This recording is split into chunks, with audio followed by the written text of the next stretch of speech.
शिवाय। इस आगाज के साथ मैं हर उस इंसान का स्वागत करता हूं जिसने प्ले बटन पर क्लिक कर शिव भगवान से इन 11 पाठों, इन 11 सीख और इन 11 लेसन्स को सीखने की इच्छा जताई है। मैं राज की जुबानी स्वागत करता हूं आपका इस सत्र पर, जहां पर हम भोले बाबा, महाकाल, त्रिनेत्र और शिव शंभु यानी कि स्वयं शिव भगवान के दिए हुए मार्गदर्शन को जानेंगे और अपने जीवन में उन्हें उतार कर अपने जीवन का कल्याण करने की। चलिए महाकाल के द्वार कैलाश नाथ की तरफ। भगवान शिव से पहली सीख, come what may, you must never tolerate evil. जो भी हो जाए, पाप और बुराई को कभी बर्दाश्त नहीं करना चाहिए।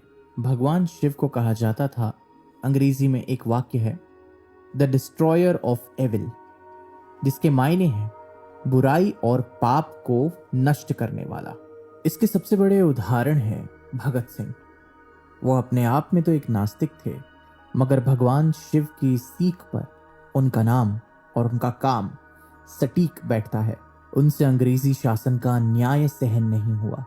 जो यातनाएं अंग्रेज भारतीय लोगों पर कर रहे थे वो उनसे देखी नहीं गई, और महज 21 साल की एक छोटी सी उम्र में भारत देश को स्वतंत्र करने का सपना देखा।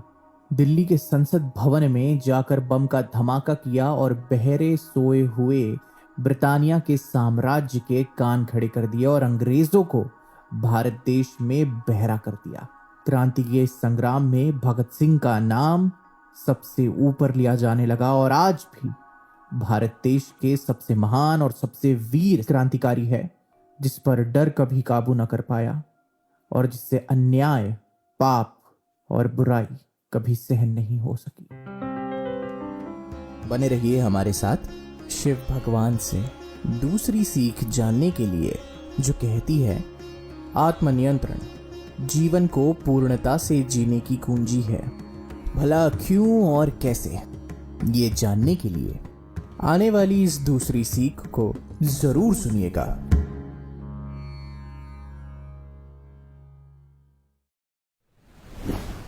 भगवान शिव से दूसरी सीख, self control is the key to living life to the fullest. आत्मनियंत्रण जीवन को पूर्णता से जीने की कुंजी है। वो इसलिए क्योंकि एक अनियंत्रित मन आपको विनाशकारी जीवन जीने के लिए प्रेरित कर सकता है। जब आप अपना फोकस खो देते हैं और अपनी इच्छाओं और व्यसनों के शिकार हो जाते हैं, तो आप अपनी जंग, अपनी लड़ाई नहीं जीत सकते। इसीलिए अपने दिमाग को अपने लक्ष्यों यानी कि अपने टारगेट के साथ साथ दिल से भी जोड़ कर रखना बहुत आवश्यक है। एक अनियंत्रित मन न कभी किसी का हुआ था और ना ही कभी किसी का होगा। जिसका अपने आप पर काबू नहीं, अपनी इंद्रियों पर काबू नहीं, उसका अपने जीवन पर कैसा काबू। कितने ही उदाहरण हैं हमारे सामने जिनके पास सब कुछ होते हुए भी उन्होंने सब कुछ गवा दिया सिर्फ एक चीज के चलते, और वो थी उनका अपने आप से खुद पर काबू ना कर पाना। हाल फिलहाल में ही एक बढ़िया सी टेलीविजन सीरीज आई थी जिसका नाम था द 1992 स्कैम, जो हर्षद मेहता के जीवनी पर आधारित थी। सभी ने वो सीरीज देखी। हमने उस खेल से, हमने उस चलचित्र से ये सीखा कि करना माया का अभिमान, करना काया का अभिमान, कि काया छूट जाती है, संग माया को भी ले जाती है। इसलिए जितना है उतने में संपन्न रहना सीखे और की मेहनत करे, मगर कभी भी अपने व्यसनों का गुलाम ना बने। खुश रहना सीखे। बने रहिए हमारे साथ शिव भगवान से तीसरी सीख जानने के लिए, जो कहती है शांत रहे और अपने काम में मस्त रहे। भला क्यों और कैसे, ये जानने के लिए तीसरी सीख को जरूर सुनिएगा।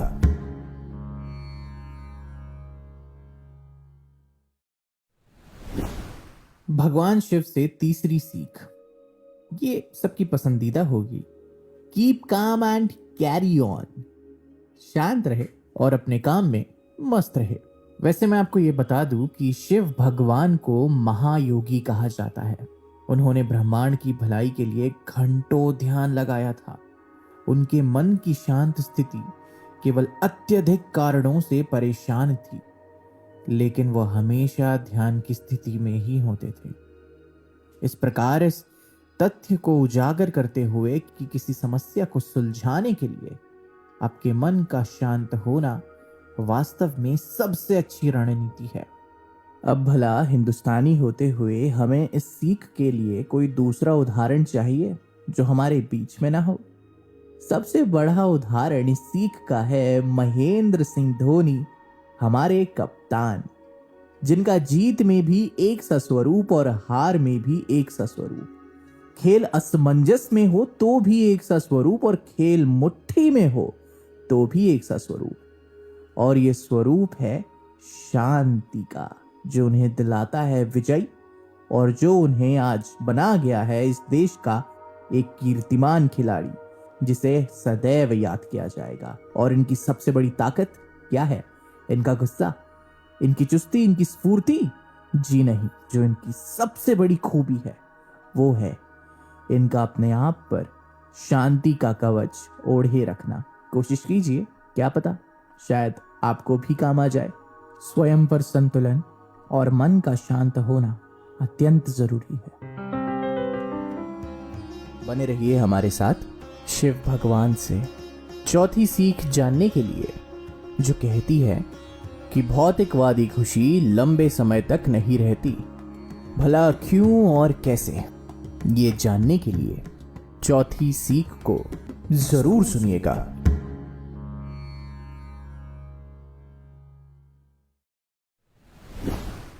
भगवान शिव से चौथी सीख उन लोगों के लिए जो अपनी खुशी चीजों में ढूंढते हैं। Materialistic happiness never stays for long by. भौतिकवादी खुशी कभी भी लंबे समय तक नहीं रहती है। एक दफा जरा शिव भगवान की पोशाक पर एक नजर डालें। ठीक है, आप क्या देखते हैं? केवल त्रिशूल और डमरू से लैस। भगवान शिव हमेशा धन से दूर ही रहे। यदि आप धन और भौतिकवादी चीजों से ही जुड़े हैं तो आप अपने जीवन में कुछ भी नहीं कर रहे हैं, क्योंकि भौतिकवादी आनंद, मटेरियलिस्टिक हैप्पीनेस अस्थायी है, अनस्टेबल है। आपको घटनाओं और अनुभवों में इस जीवन में अपनी खुशी खोजने की जरूरत है, ना कि चीजों में जो मिट्टी से आई थी और एक दिन मिट्टी में ही मिल जाएगी। इस सीख का सबसे बड़ा उदाहरण और हमारे लिए मार्गदर्शन है हमारे पूर्वज। वो पीढ़ी जो खुले आसमान के नीचे जीना जानती थी। वो पीढ़ी जिसे कभी ज्यादा चीजों की जरूरत नहीं पड़ी। और वो पीढ़ी जिसने अपने जीवन को एक शांतिमय और सुख के भाव के साथ जिया। और आज हमें देखिए, हमारे पास इतने सारे यंत्र होते हुए भी, इतनी सारी चीजें होते हुए भी हमें कहीं खुशी का एहसास ही नहीं मिलता, क्योंकि हमारी खुशी उन चीजों में अटक कर रह जाती है। हमें लगता है कि हमने इन चीजों को खरीदा है, लेकिन हम ये नहीं समझ पाते कि हम खुद इन चीजों के गुलाम हो जाते हैं। जितनी कम चीजों का आपको लोभ होगा, उतना ही खुद को संपन्न, सुखी और एक खूबसूरत मन की रचना करेंगे, जो चीजों से और चीजों से उत्पन्न होती हुई खुशी से, यानी कि मटेरियलिस्टिक हैप्पीनेस से नहीं भरा है, बल्कि जीवन के असल मूल्य से भरा है, और जो कि है खुद जीवन, खुला, आजाद और बेबाक। बने रहिए हमारे साथ शिव भगवान से पांचवी सीख जानने के लिए, जो कहती है नकारात्मकता को शालीन तरीके से खत्म करें। भला क्यों और कैसे, ये जानने के लिए पांचवें अंश को जरूर सुनिएगा।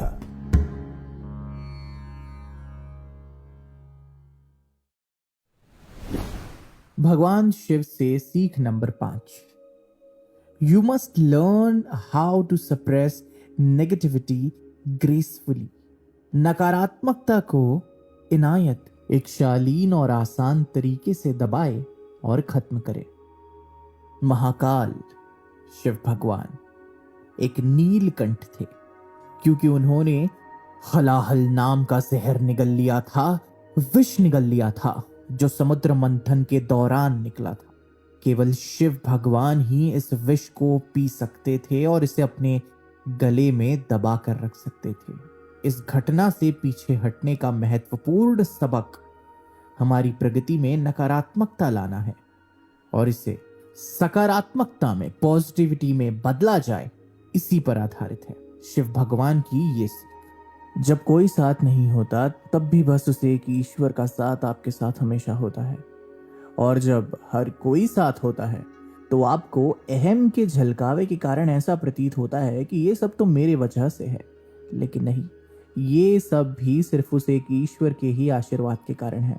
तो जब आपको नकारात्मकता घेर ले तभी भी आपको नकारात्मकता के तले नहीं दबना चाहिए, बल्कि उसे दबाना चाहिए। किससे? सकारात्मकता से। भले ही मुट्ठी भर सकारात्मकता से शुरुआत कीजिए, देखते देखते ये मुट्ठी भर सकारात्मकता आपके पूरे शरीर में समा जाएगी और नकारात्मकता के एक कण मात्र हिस्से को भी आपके मन और तन में समावेश नहीं करने देगी। वक्त में थोड़ा पीछे ले चलता हूं, वो समय जब लक्ष्मण और राहुल द्रविड़ ने पारी संभाली थी फॉलो ऑन के बाद विश्व विजेता ऑस्ट्रेलियाई टीम के खिलाफ टेस्ट मैच में।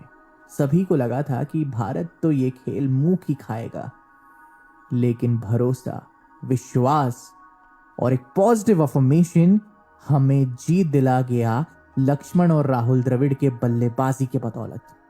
और ये पूरा श्रेय इन दो खिलाड़ियों को जाता है और इनके ऊपर बनाए गए विश्वास, भरोसे और हर एक सकारात्मकता से भरा हुआ विचार जो उन तक पहुंचाया जा रहा था और जो वो महसूस कर पा रहे थे।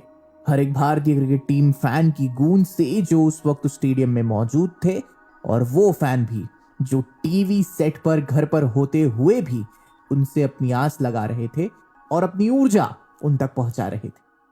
इसलिए बुरे से बुरे हालात में भी अपनी उम्मीद को ना खोइए, क्योंकि उम्मीद पर ही दुनिया कायम है और उम्मीद है तो जीवन है। बने रहिए हमारे साथ शिव भगवान से। छठवीं सीख जानने के लिए, जो कहती है कि इच्छाएं आपके विनाश का कारण बनेगी, भला क्यों और कैसे, ये जानने के लिए ये छठवीं सीख जरूर सुनिएगा।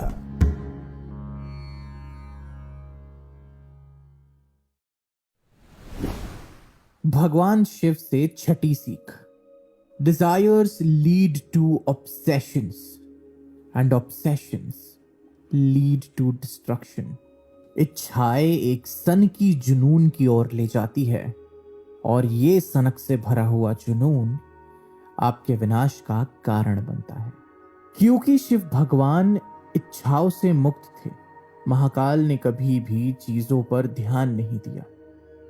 यह एक तथ्य है कि इच्छाएं हमेशा जुनून की ओर ले जाती है, और अगर हम उन्हें ना पा सके, ना प्राप्त कर सके, तो ये बदले में हमें आत्मविनाशकारी बनाने का काम कर सकते हैं। द्वितीय विश्व युद्ध, वर्ल्ड वॉर II, जर्मनी के तख्त पर बैठा हुआ तानाशाह डिक्टेटर, एक सनकी और न जाने किन विचारों से भरा हुआ दिमाग, जिसे पूरी दुनिया ने कहा हिटलर, जो 6 करोड़ यहूदियों का हत्यारा है, उसके पास क्या कुछ नहीं था।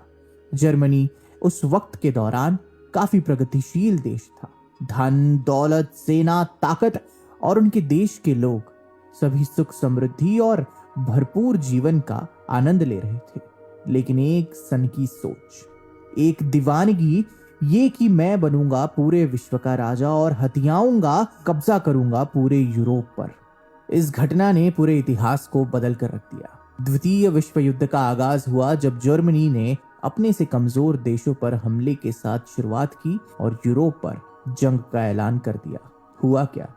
जर्मनी का सर्वनाश और हिटलर की आत्महत्या। मगर इस सब के पीछे कितनी जानें गई? करोड़ों। ऐसी मासूम जानों का हत्यारा एक सन की दीवानगी से भरा इंसान था, जिसे लोगों ने भगवान की तरह पूजा और जिसके एक पागल जज्बे ने कि पूरी दुनिया पर उसका राज होगा, नाजी शक्ति का नाम होगा, पूरे जर्मनी देश को ले डूबा और वहां की सभ्यता को भी।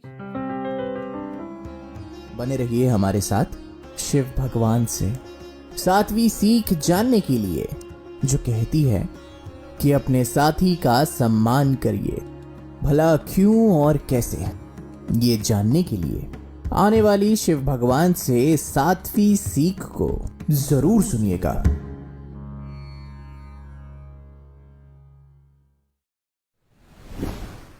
भगवान शिव से 7वीं सीख, रिस्पेक्ट योर बेटर हाफ। अपने बेहतर आधे का सम्मान करें, यानी कि अपने पार्टनर, अपने पति या अपनी पत्नी का सम्मान करें। आसान शब्दों में अपने साथी का सम्मान करें और उनका साथ निभाए, शिव भगवान की तरह। शिव भगवान अर्धनारीश्वर थे, जहां उनका आधा हिस्सा पार्वती थी। उन्होंने पार्वती मां के साथ अत्यंत सम्मान और देखभाल का भाव रखा। वह उनकी शक्ति थी और उन्होंने उन्हें वो महत्व दिया जिसकी वह हकदार थी, और जो आम जिंदगी में हमारी भी जिम्मेदारी बनती है अपने साथी की तरफ। मेरे हिसाब से इस देश में इस सीख के लिए सबसे बड़ा उदाहरण है इन्फोसिस के कर्ता धर्ता नारायण मूर्ति और उनकी पत्नी सुधा मूर्ति, जिन्होंने एक दूसरे को विश्वास, सम्मान और हर कदम पर एक दूसरे का साथ निभाया है। बस यही कारण है कि आज ये दोनों अपने आप में किंवदंती है और एक ऐसी पति पत्नी की जोड़ी है जिनसे हर चीज सीखी जानी चाहिए, जो आपको जिंदगी में केवल आगे ही लेकर जाएगी। अपनी पत्नी का सम्मान करें, अपने पति का सम्मान करें। बने रहिए हमारे साथ शिव भगवान से 8वीं सीख जानने के लिए, जो कहती है कि अपने अहंकार और गर्व को नियंत्रित रखें, भला क्यों और कैसे। ये जानने के लिए 8वीं सीख को जरूर सुनिएगा।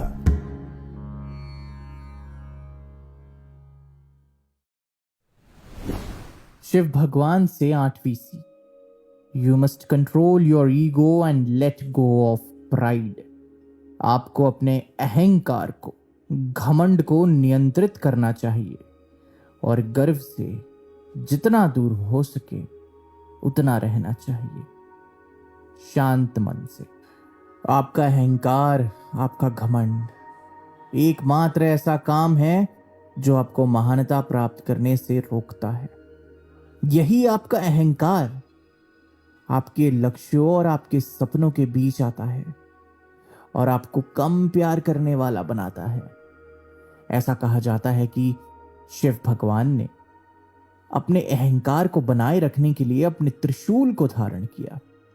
उन्होंने कभी अपने अहंकार को खुद से बेहतर नहीं होने दिया। दूसरी ओर ना ही उन्होंने किसी और के अहंकार को सहन किया।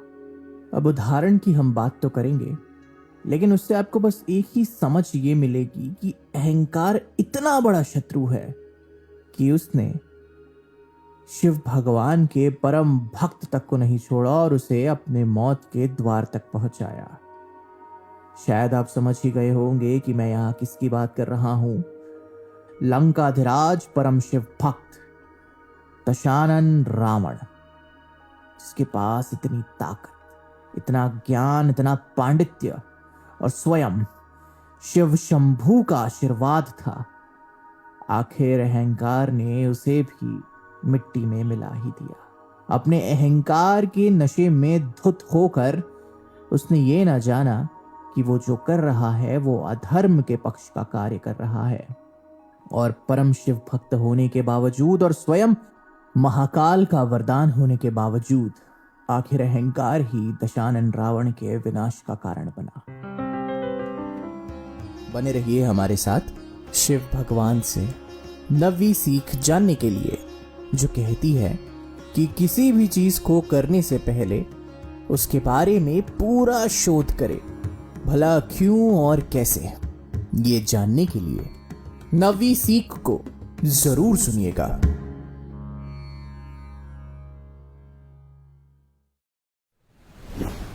भगवान शिव से 9वीं सीख, do thorough research on something you are likely to get into.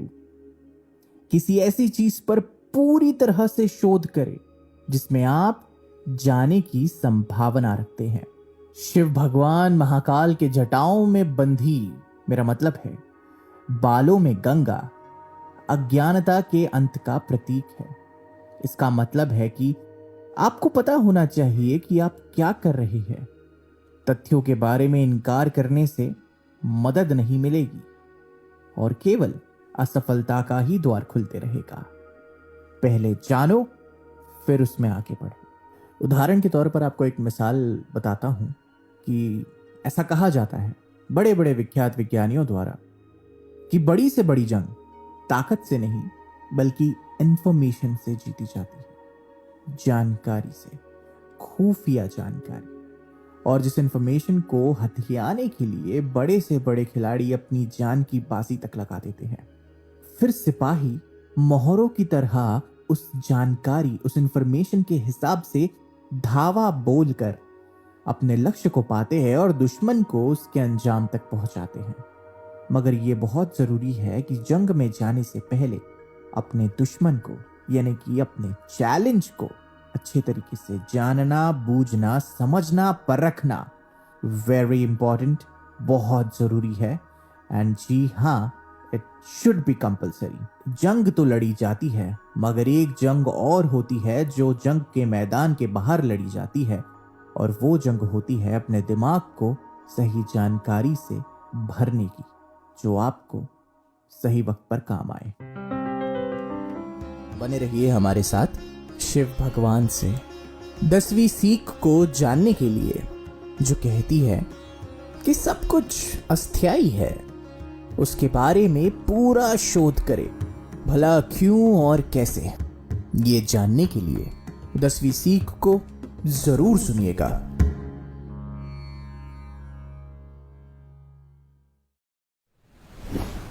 भगवान शिव से 10वीं सीख, understand that everything is temporary.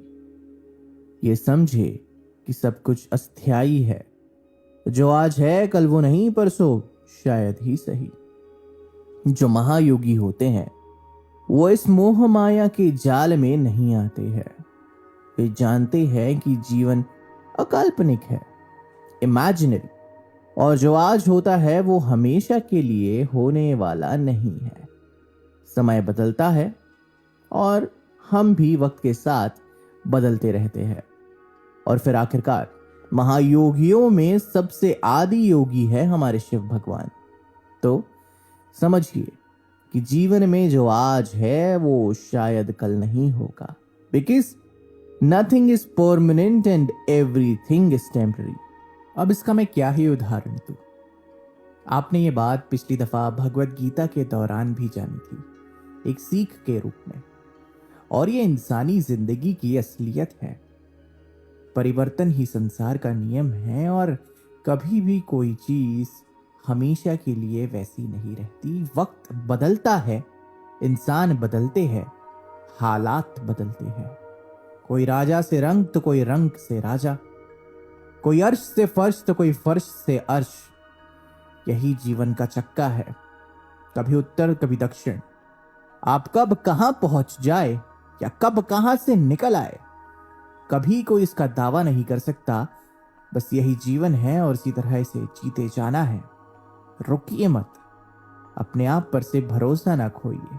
दुख अगर महसूस हो रहा है तो याद रखिए कि सुख के दिन भी आएंगे।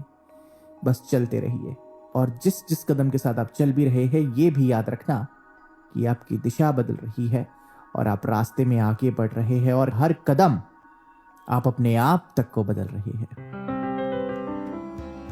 बने रहिए हमारे साथ शिव भगवान से 11वीं सीख को समझने के लिए, जो कहती है कि नृत्य की कला होती है नटराज से, भला क्यों और कैसे। ये जानने के लिए 11वीं एवं अंतिम सीख को जरूर सुनिएगा।